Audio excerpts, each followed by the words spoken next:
Merhaba YouTube. Bir önceki videonun da süpürge olması ve bu videonun da süpürge olması tamamen bir tesadüf.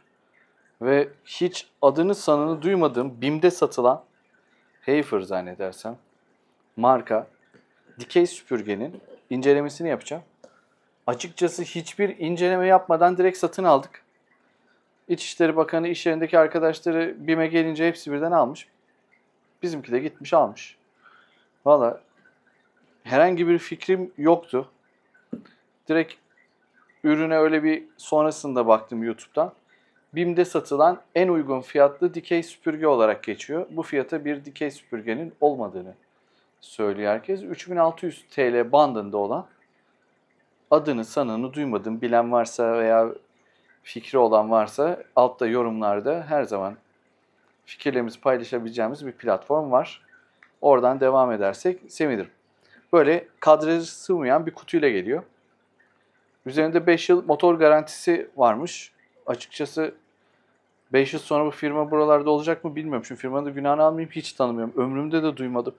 Dikey süpürgelerde işte bilindik markaların birçoğunu biliyorum fakat bu markayı hiç duymadım. Böyle garip bir şey. Kutusunun her yerinde Türkçe yazılar mevcut. Yani Türkiye'ye uygun olarak zannedersem tasarlanmış. İşte burada WhatsApp hatlarına kadar hepsi var.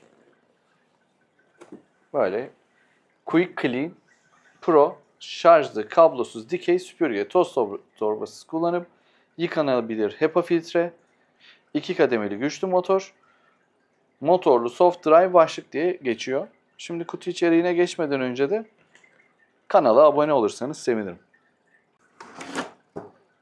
Ben de sizde ilk defa açacağım. Alalı bir hafta kadar oldu ama vaktim yoktu açıkçası şey yapmak için, incelemek için. Ama beklettim özellikle. Gri gümüş renklerde bir ürün. Küçük bir toz haznesi var.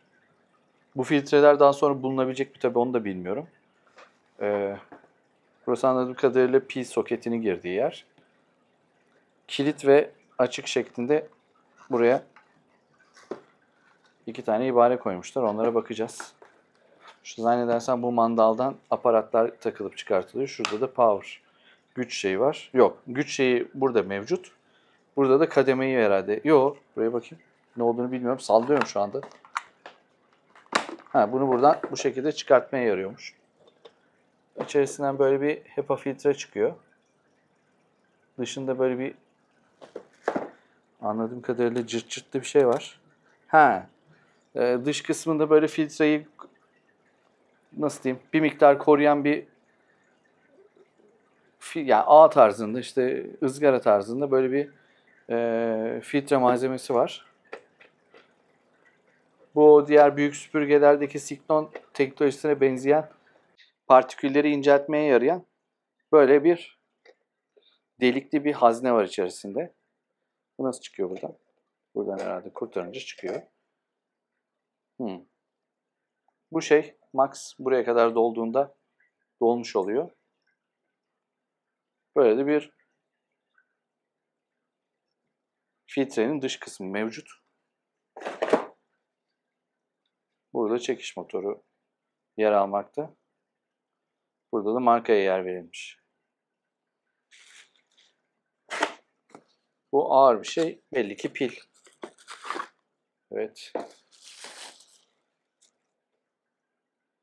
22.2 volt lityum bir pil. C09 diye bir batarya numarası yazıyor. Bunu buraya şöyle bir kızağı var. Bunda da yer var. Bu kızağı buraya oturtup ittiriyoruz. Böyle oturuyor.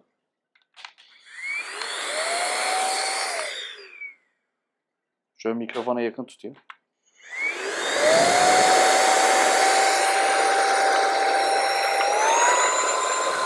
İkinci kademe.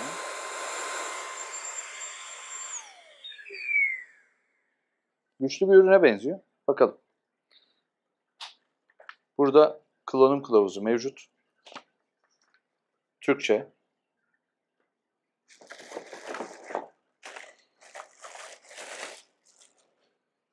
Burası mop gibi olan. Mop zaten mop gibisi fazla. Şurada da böyle bir sünger gibi bir fırçalı yeri var. Motorlu soft dry başlık. Bu başlık kırılırsa ne olacak bilmiyorum. Geçen gün Dyson marka bir üründe arkadaşın başlığı kırılmış. Aylardır bekliyorum. Hemen WhatsApp'la bağlanıp fotoğrafını çektiler diyor. Hemen yenisini isteyeceğiz dediler diyor. Ama aylar geçmiş tabii gelmesi. Böyle bir ürün.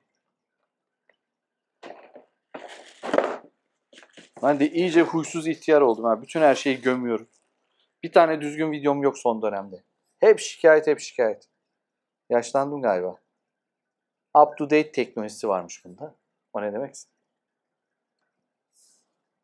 Böyle bir boru.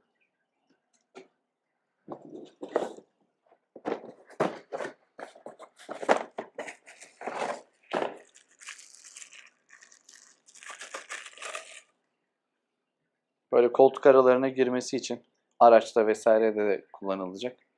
Böyle ince uçlu bir başlık. Yalnız beklentimden fazla başlık koymuşlar. Dışında yazıyormuş da bakmadım açıkçası. Böyle hem toz alıp hem de şey yapacak herhalde. Perde, merde, koltuk, hani o tarz şeylerde işe yarayacak bir ürün.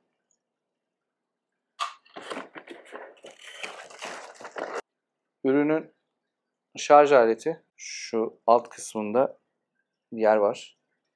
Zannedersem böyle makineyi süpürgeye asacağız. Anladığım kadarıyla buradan da şarj olacak. Buradan da basınca çıkartacağız. Mantıklı.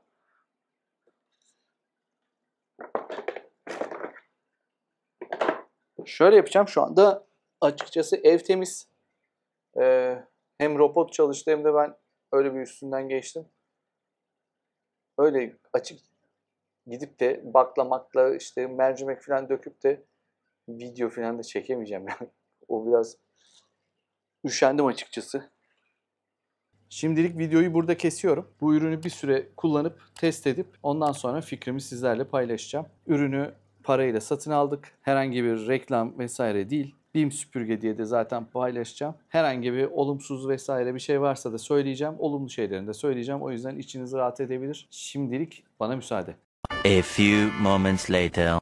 Evi az evvel robotla süpürtmüştüm. Hemen hemen her yeri süpürmüştü. Birinci kademe ve ikinci kademeyi test ettim. Hemen hemen bu kadar böyle bir toz topladı. Süpürülmüş bir evden çıkan bir toz bu.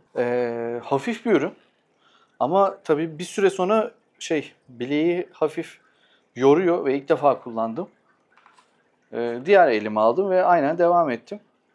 Yani şu yaklaşık bir saat önce robotun süpürdüğü ve ardından komple işte paspas yapılmış evden çıkan toz. Hani sürttüğüm yerlerden en fazla bu kadar toplayabildi. Ama gayet güçlü ve fiyatı da gayet makul. Yedek parça olayını biraz araştıracağım. Servis şartlarını araştıracağım. Sonrasında da kullanım yorumlarına ekleme yapacağım. Beni izlediğiniz için teşekkür ederim ve hoşça kalın.